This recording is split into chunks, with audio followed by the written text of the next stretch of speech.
আসসালামু আলাইকুম রহমতুল্লাহ। আমি এম কে জামান, ইজি প্লাস হ্যান্ডবুকটির পক্ষ থেকে আপনাদের স্বাগত। আজকের টিটেলের বিষয় ওয়ার্কিং ক্যাপিটাল ম্যানেজমেন্ট পঞ্চম অধ্যায়ের তৃতীয় ক্লাস। শিক্ষার্থীগণ, বিগত দুইটি ক্লাসে আমরা এই অধ্যায়ের 4টি ফরম্যাটের গাণিতিক সমস্যাগুলো সমাধান করেছি। আজকের ক্লাসে আমরা এই অধ্যায়ের 5 নম্বর এবং 6 নম্বর এই দুইটি ফরম্যাটের গাণিতিক সমস্যার সমাধান করব। তাহলে চলুন প্রথমে আমরা 5 নম্বর ফরম্যাটটি দেখে আসি। Point number 5, cost of inventory financing. শিক্ষার্থীগণ, ইনভেন্টরি বলতে আমরা বুঝি মজুত পণ্য। অনেক সময় কোম্পানি মজুত পণ্য বন্ধক রেখে ব্যাংকের থেকে লোন নিয়ে থাকে বিভিন্ন প্রক্রিয়ার মাধ্যমে, আর সেই বিষয়ের উপরে আমাদের কস্ট অফ ইনভেন্টরি ফাইন্যান্সিং করা হয়েছে। তো আসুন এই অঙ্কগুলি আমরা সমস্যার মাধ্যমে অর্থাৎ গাণিতিক সমস্যার মাধ্যমে আমরা এটা শিখে নিই। প্রথমে 1 নম্বর অঙ্ক, আমাদের বইয়ের 1 নম্বর প্রবলেমটি বের করুন, অঙ্কটি মিলিয়ে নিন। প্রশ্নটি বলা হচ্ছে ABC company has an inventory of টাকা 4 লক্ষ। এবিসি কোম্পানিতে মজুত পণ্য আছে গোডাউনে 4 লক্ষ টাকার। Prime bank agree to advance against the inventory up to 75% of the value at 12% interest rate পার অ্যানাম। বাৎসরিক 12% সুদে এই মজুত পণ্যের 70%-এর উপরে লোন দিতে চায়, অর্থাৎ মজুত পণ্য যা থাকবে তার 75-এর বেশি লোন দিবে না। তো মজুত পণ্য আছে কত? 4 লক্ষ। 4 লক্ষ টাকা 75% করলে হয় 3 লক্ষ টাকা। তাই লোন দেবে কত? 3 লক্ষ টাকা, আর সুদ নেবে বাৎসরিক 12% হারে। এই হলো ব্যাংকের offer. Loan processing cost would be 1% of the face value of inventory per proposal, অর্থাৎ লোন প্রসেসিং খরচ হবে ইনভেন্টরি ভ্যালুর উপরে 1% করে। তো ইনভেন্টরি কত আছে? 4 লক্ষ। 4 লক্ষর উপরে 1% করে প্রসেসিং কস্ট। তাহলে গ্রাহকের ব্যয় হবে প্রসেসিং কস্ট 1% আর সুদ হলো 12%, মোট এই 13% খরচ হবে। আর লোন পাবে কত টাকা? 3 লক্ষ টাকা। সেক্ষেত্রে এখন বলা হচ্ছে the company has accepted the banks offer. এখন কোম্পানি ব্যাংকের এই অফারটা গ্রহণ করতে চায়, তাহলে ব্যয় কত হবে? What is the effective interest rate, EIR কত of the inventory financing. Inventory ফাইন্যান্সিংয়ের ইআইআর তৈরি করতে হবে। তাহলে ইফেক্টিভ ইন্টারেস্টের সূত্র আমরা পূর্বে শিখেছি, একটাই সূত্র মাত্র, ইআইআর সমান সমান আমরা জানি 1 + i to the power m - 1 × 100। Here এখানে আমাদের আয়ের মান কীভাবে বের করতে হবে? ইন্টারেস্ট রেট বের করতে হবে। এম হলো নাম্বার অফ পিরিয়ড। তো হিয়ারে আমরা কিছু কাজ করব। প্রথমে অ্যাডভান্স আমাদের কত টাকা দেওয়া হবে? 75%। 4 লক্ষ 75% অ্যাডভান্স হবে 3 লক্ষ টাকা। প্রসেসিং কস্ট হবে এই ইনভেন্টরি ফাইন্যান্সিংয়ের উপরেই 1%, অর্থাৎ 4 লক্ষর 1% হয় 4,000 টাকা। ইন্টারেস্ট হবে লোনের উপরে 12%, অর্থাৎ লোন কত? 3 লক্ষ। 3 লক্ষর উপরে 12%, 3 × 36,000 টাকা। মোট ব্যয় যোগ করে হয়েছে কত? 40,000 টাকা। এখন 40,000 টাকা ব্যয় হয়েছে, লোন কত টাকা নেওয়া হয়েছে? 3 লক্ষ টাকা।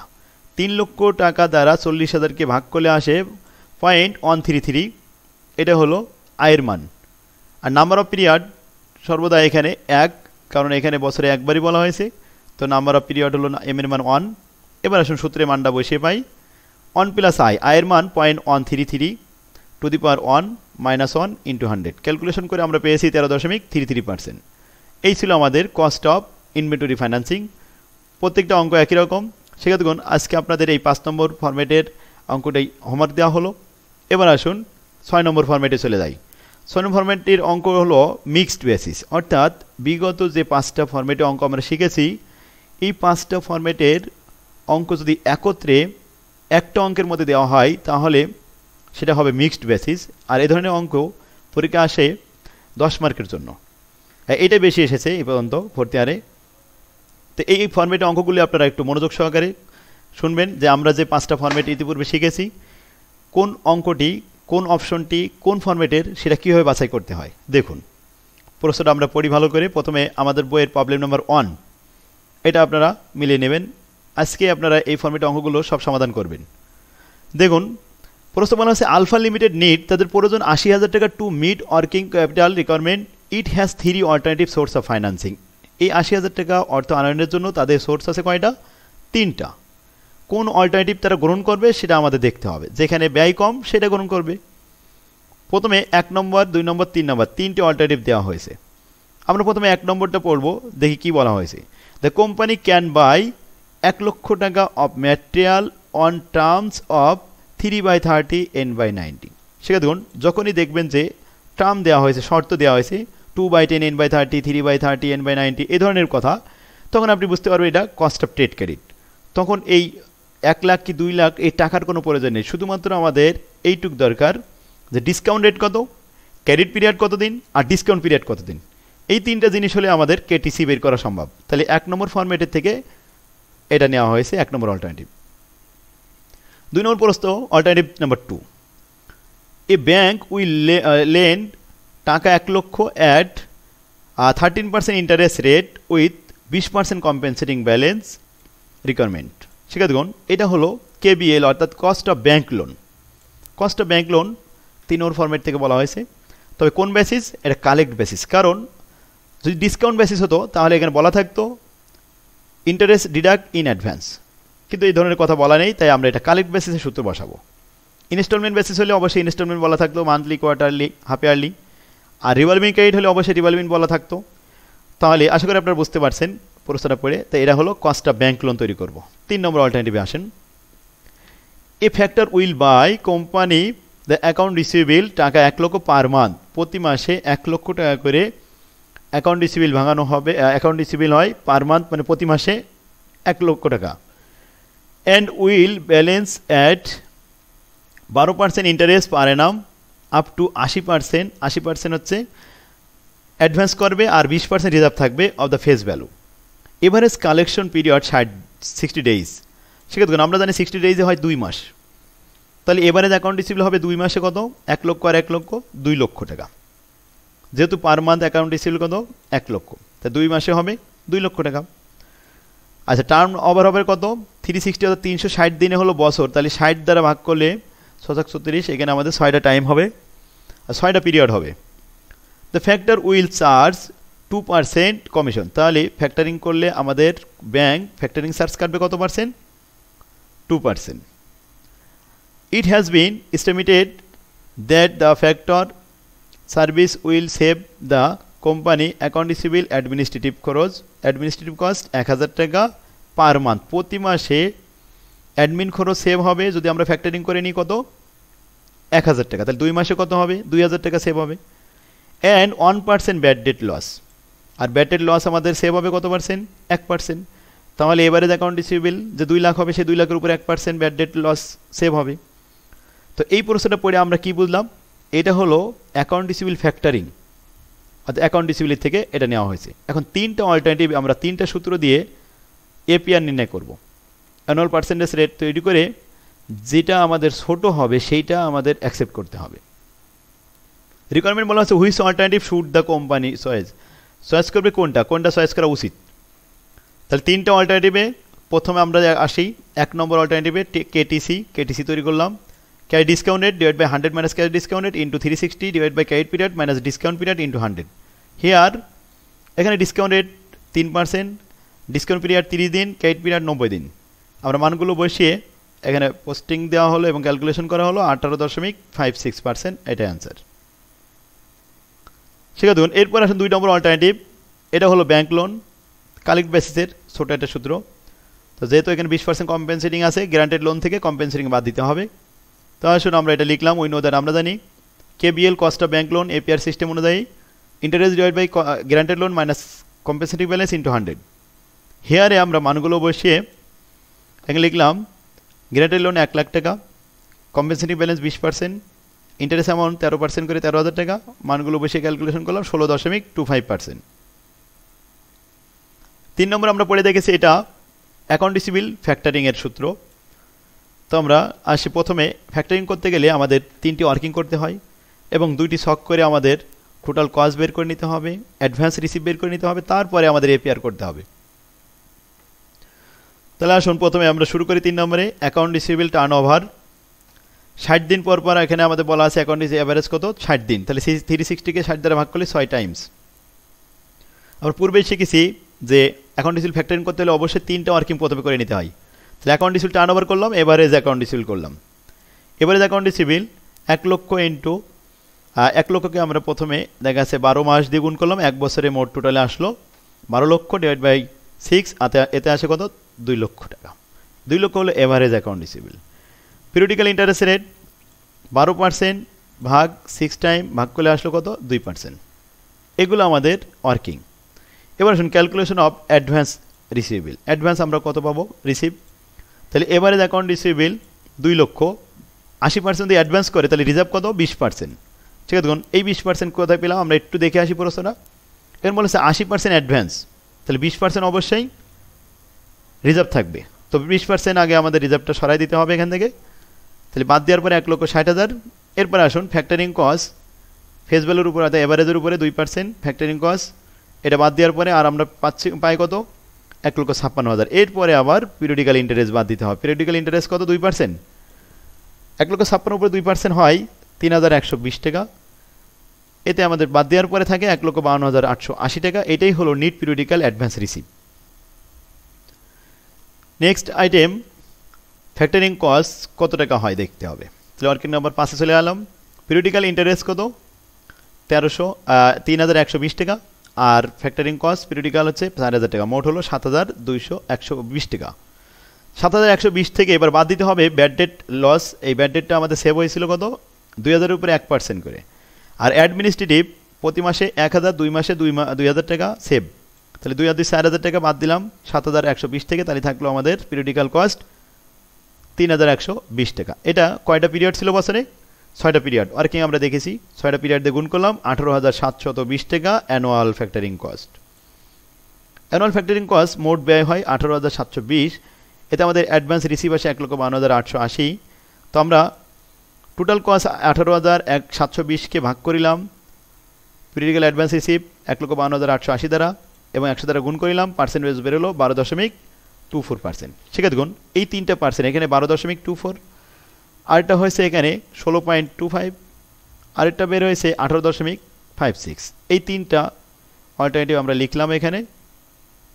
1 নম্বরে 18.56, 16.25 আর last 12.24।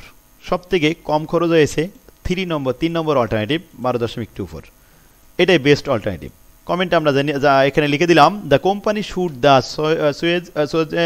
Choice alternative number 3 because their cost is lower than any other alternative. অর্থাৎ অন্য যে কোনো অল্টারনেটিভ থেকে আমাদের লাস্ট অল্টারনেটিভটা সব থেকে বেস্ট হয়েছে, এখানে লোয়ার হয়েছে, ব্যয় কম হয়েছে, সুতরাং এটা আমাদের অ্যাকসেপ্টেবল। আশা করি আপনারা বুঝতে পারছেন। শিক্ষার্থীগণ এই ছিল আমাদের 10 মার্কের অঙ্ক, এটা 15 সালে এসেছে 4th ইয়ারে। এই ধরনের অঙ্কই প্রত্যেকটা।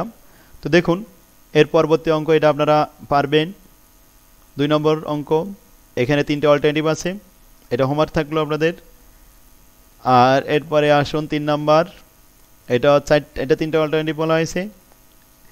এরপরে 4 নাম্বার, এখানেও 3টে অল্টারনেটিভ আছে। অর্থাৎ প্রত্যেকটা অল্টারনেটিভ প্রত্যেকটা ফর্মেট থেকে নিয়ে আসা হয়েছে। কোনো জায়গায় কমার্শিয়াল পেপার থেকে নিয়ে আসছে, ব্যাংক লোন থেকে নিয়ে আসছে, ইনভেন্টরি ফাইন্যান্সিং থেকে নিয়ে আসছে। যেমন এই 5 নম্বর অঙ্কটি 3টে ফর্মেট থেকে আসছে। এরপরে 6 নম্বর, এটাও করবেন বাসায়, এটা 14 সালে এসেছিল, একটা ফর্মেট থেকে আসছে। 7 নম্বর, এটা 14 সালে এসেছে, 3টে ফর্মেট থেকে আসছে। এখানে অ্যাকাউন্ট রিসিভেবল, এটা একই রকম। কস্ট অফ ট্রেড ক্রেডিট প্রথমটা, তারপর ব্যাংক লোন দ্বিতীয়টা, আর তৃতীয়টা আছে অ্যাকাউন্ট রিসিভেবল ফ্যাক্টরিং। সেম 1 নম্বরের মতোই 7 নম্বরটা, এটা আপনারা অবশ্যই বাসায় করবেন। এভাবে 8 নম্বর, এখানে প্রথমটা কস্ট অফ ট্রেড ক্রেডিট, দ্বিতীয়টা ব্যাংক লোন, আর তৃতীয়টা ফ্যাক্টরিং। তাহলে এই 3টা করে বেশিরভাগই দেখা গেছে পরীক্ষা আসে। সেক্ষেত্রে এগুলো আপনারা আজকে বাসায় প্র্যাকটিস করবেন, সব একই রকমভাবে এটা সলভ করবেন। 9 নম্বর, এরপর আসুন 10 নম্বর দেখি। 10 নম্বরও 3টে অল্টারনেটিভ আছে, এখানেও একই অবস্থা, কেটিসি, ব্যাংক লোন এবং অ্যাকাউন্ট রিসিভেবল। এরপর 11 নম্বর, এটা কেটিসি, ব্যাংক লোনও দেওয়া আছে, সেক্ষেত্রে এটা করবেন আপনারা। এরপরে আমরা লাস্টে দেখি 4th ইয়ারে আর কি কি আছে। 12 নম্বরটাও পারবেন, 13 নম্বরটা এটাও করবেন, 14 নম্বর এটাও সহজ আছে, 15 নম্বর, এরপরে 16 নম্বরটা 2টা অল্টারনেটিভ দেওয়া হয়েছে। 17 নম্বর, এটা 3টে অল্টারনেটিভ দেওয়া আছে। 18 নম্বর, এখানেও 3টে অল্টারনেটিভ আছে। এরপরে আমরা লাস্টে 19 নম্বরে গেলাম। 19 নম্বরটা 14 সালে এসেছে 4th ইয়ারে। দেখুন অঙ্কটা আমরা পড়ে ভালো করে বুঝে নিই। বলছে এ কোম্পানি নিডস, প্রয়োজন 10 লক্ষ টাকা to meet the working capital requirement. কয় লক্ষ টাকা দরকার? 10 লক্ষ টাকা। দে হ্যাভ ফলোয়িং অল্টারনেটিভ আছে এখানে 3টা। দে ক্যান পারচেস 10 লক্ষ টাকা র material buy trade credit at a term of 3/30 N/90। সেক্ষেত্রে দেখুন cost of trade credit KTC দ্বারা আপনি এটা করতে পারবেন। 2 নম্বর, দে ক্যান বোরো 10 লক্ষ টাকা ফ্রম কমার্শিয়াল ব্যাংক, ব্যাংকের থেকে সে ধার করতে পারে 13% interest with 20% compensating balance requirement. Interest are paid in advance. এই যে বলছে যে interest are paid in advance, এটা হলো ডিসকাউন্ট বেসিস, অর্থাৎ গ্যারান্টেড লোন থেকে শুধুমাত্র ইন্টারেস্টটা মাইনাস করতে হবে, এটাই শুধুমাত্র পার্থক্য। তাহলে আমরা বুঝতে পারছি এটা ডিসকাউন্ট বেসিসে ব্যাংক লোন এটা করতে হবে। আর এরপরে 3 নম্বর বলছে to issue the commercial paper KCP, face value 10 লক্ষ, 6 month period, net sale value দেওয়া রয়েছে 9,50,000। এই এখন প্রশ্ন হচ্ছে which alternative will be chosen and হয় এবং কেন। যেটা ব্যয় সবচেয়ে কম সেটা চয়েস করবে। কেন করবে? কারণ ব্যয় কম। তাহলে আসুন আমরা এই যে প্রশ্নগুলো দেখলাম একটু অ্যান্সারগুলো এক নজরে দেখে আসি। প্রথমে KTC, cash discount rate divided by 100 minus cash discount into 360 divide by credit period minus discount period into 100। তো প্রথমে আমরা এখানে দেখলাম 3/30 N/90। 3 হচ্ছে ডিসকাউন্ট রেট, ক্রেডিট পিরিয়ড 90 দিন, ডিসকাউন্ট পিরিয়ড 30 দিন। মানটা বসিয়ে এখানে পেয়ে গেলাম 18.56। দ্বিতীয়টা বলা হচ্ছে দে ক্যান বোরো 10 লক্ষ টাকা ধার করতে পারবে কমার্শিয়াল ব্যাংকের থেকে 13% ইন্টারেস্ট উইথ 20% কম্পেনসেটিং এবং interest are paid in advance discount বেসিসে। তাহলে সূত্রটা আমরা লিখলাম কেবিএল। এখানে এপিআর সিস্টেমে ইন্টারেস্ট উপরে, নিচে guaranteed loan minus interest, discount বলে এখানে ইন্টারেস্ট বাদ দেওয়া হয়েছে, আর মাইনাস সিবি কম্পেনসেটিং ব্যালেন্স। হেয়ারে মানগুলো আমরা বের করে নিয়েছি। গ্যারান্টেড লোন 10 লক্ষ, ইন্টারেস্ট 10 লক্ষের উপরে 13% 1,30,000 টাকা, আর কম্পেনসেটিং ব্যালেন্স 10 লক্ষের উপরে 20%, এটা হলো 2 লক্ষ টাকা। মানগুলো বসিয়ে আমরা ক্যালকুলেশন করেছি এখানে 19.40%, 19.40%। 3 নম্বরটা বলা হচ্ছে যে to issue commercial paper, face value কত? 10 লাখ, সেল ভ্যালু কত? 9,50,000, নিট সেল ভ্যালু কত? 9,50,000, পিরিয়ড 6 মান্থ পিরিয়ড বলেছে। 3 নম্বর দেখুন কমার্শিয়াল পেপারে face value minus net sale value divide by net sale value into 360 divide by maturity period into 100। তাহলে আসুন হেয়ারে আমরা মানগুলো বসাই। ফেস ভ্যালু 10 লাখ, sale value 9,50,000, net sale value 9,50,000, maturity period 6 মাস, প্রতি মাসে 30 দিন, 318 অর্থাৎ 180 দিন ম্যাচুরিটি পিরিয়ড ইন্টু 100। ক্যালকুলেশন করে আমরা এখানে পেয়েছি 10.53%। সেক্ষেত্রে দেখুন 3টে অল্টারনেটিভ আমরা এখানে লিখলাম। এতে হয়েছে 18.56, বিতে হয়েছে 19.40, আর সিতে হয়েছে 10.53। তাহলে সব থেকে কম হয়েছে 10.53, এটা হলো 3 নম্বর অল্টারনেটিভ। তাহলে আমরা এখানে দেখলাম সবচেয়ে কম যেটা, এটা আমাদের জন্য ভালো। The cost of alternative C is lower than other, so the company should accept বা should choice the alternative C. এটা অ্যান্সার। কারণ এখানে ব্যয় কম, এটা আমরা কমেন্টে লিখে দিতে হবে। ঠিক আছে, আশা করি বুঝতে পারছেন 19 নম্বরটা। এবার 20 নম্বর আসুন। এটা 14 সালে আসছে, 4th ইয়ারে। এটাও আমাদের ইনস্টলমেন্ট বেসিস কম্পেনসেটিং ব্যালেন্স দেওয়া আছে, এটা পারবেন, এটা অ্যান্সার করবেন। 21 নম্বর অঙ্কটা দেখুন। 21 নম্বর অঙ্কটা এটা 15 সালে এসেছে। এখানে অল্টারনেটিভ সবগুলো আলাদা করে দেওয়া হয়েছে। 22 নম্বর অঙ্ক। 22 নম্বর অঙ্কে অল্টারনেটিভ আছে 3টা, এবং কোনটা ভালো সেটা আবার বের করতে হবে। তো অল্টারনেটিভ আমরা এখানে 17 সালের অঙ্কটা এটা একটু পড়ি। Beximco limited needs working capital of taka 5 lakh. There are 3 alternative source of financing আছে তাদের 3টা অল্টারনেটিভ। প্রথমে 1 নম্বর বলছে to forgoing discount granted on the basis of 3/10 N/60 cost of trade credit. তো কস্ট অফ ট্রেড ক্রেডিট আমরা পূর্বেও শিখেছি, এখন আমরা এটা কেটিসি সূত্র অনুযায়ী করতে পারবো। 2 নম্বর বলছে the company has a revolving credit, bank loan এখানে নিবে রিভলভিং ক্রেডিট অনুযায়ী অফ টাকা 5 লক্ষ অ্যাট অ্যান ইন্টারেস্ট 13% উইথ সোনালী ব্যাংকের থেকে 10% 13% হারে সুদে নেবে। আর রিভলভিং ক্রেডিটে ইটস দ্য এভারেজ বোরোয়িং 3 লক্ষ টাকা। 5 লক্ষের মধ্যে গড় পর্দা সে ব্যবহার করেছে 3 লক্ষ, আর আনইউজ ছিল 2 লক্ষ for the year. Commitment fee সবসময় আনইউজের পরে কমিটমেন্ট ফি দিতে, commitment fee of 2% is to be paid, compute the effective annual rate. EIR দেখাতে হবে। তাহলে এটা ব্যাংক লোন, এটা হলো রিভলভিং ক্রেডিটের ব্যাংক লোনে আমাদের EIR বের করতে হবে। 3 number say the company issue a 120 days অর্থাৎ 120 days commercial paper commercial paper KCP face value যার 5 lakh and it the sell value 4.5 lakh taka. The credit আচ্ছা রাইটিং এক্সপেন্সেস আছে এখানে 0.5% of the size of issue. Stamp duty কত 0.25। What is the cost of commercial paper, কমার্শিয়াল পেপারের কস্ট দেখাতে হবে। তাহলে প্রথমে আসুন কেটিসি আমরা দেখি। এখানে cash discount divide by 100 minus cash discount 360 divide by credit period minus discount period. আমরা হিয়ারে মান বসিয়ে এগুলো পোস্টিং দিলাম, তাতে আমাদের ফলাফল আসলো 22.27%। 2 নম্বরে ব্যাংক লোন, ব্যাংক লোনে রিভলভিং ক্রেডিট বলা হয়েছিল। তাহলে রিভলভিং ক্রেডিটে গ্রান্টেড লোন এটা ছকের মাধ্যমে দেখা দেবে, ইউটিলাইজ লোন, আনইউটিলাইজ লোন এবং সেখানে ইন্টারেস্ট আর কমিটমেন্ট ফি আলাদা করতে হবে। টোটাল ব্যয়কে টোটাল ইউটিলাইজ লোন দ্বারা ভাগ করলে আমরা এখানে কস্টটা ব্যাংক লোন পেয়ে যাবো। ঠিক আছে, দেখুন তাহলে আসুন 2 নম্বর রিকোয়ারমেন্টটা দেখি। প্রথমে গ্রান্টেড লোন 5 লক্ষ, ইউটিলাইজ 3 লক্ষ, আনইউটিলাইজ 2 লক্ষ। ইন্টারেস্ট সবসময় ইউটিলাইজ লোনের উপরে হয়, 3 লক্ষের উপরে 13%, 3 × 39। আর আনইউটিলাইজের উপরে এটা কমিটমেন্ট ফি 2.5%। মোট ব্যয় হলো 44,000 টাকা। 44,000কে ইউটিলাইজ লোন দ্বারা ভাগ করে 100 দ্বারা গুণ করলে 14.67%, এটা অ্যান্সার। সি নম্বরে আমাদের যেটা বলা হলো যে issue of the 120 days commercial paper KCP. তাহলে আসুন আমরা কেসিপি সূত্রটা বসাই। Face value minus net sale value divide by net sale value into 360 divide by maturity period into 100।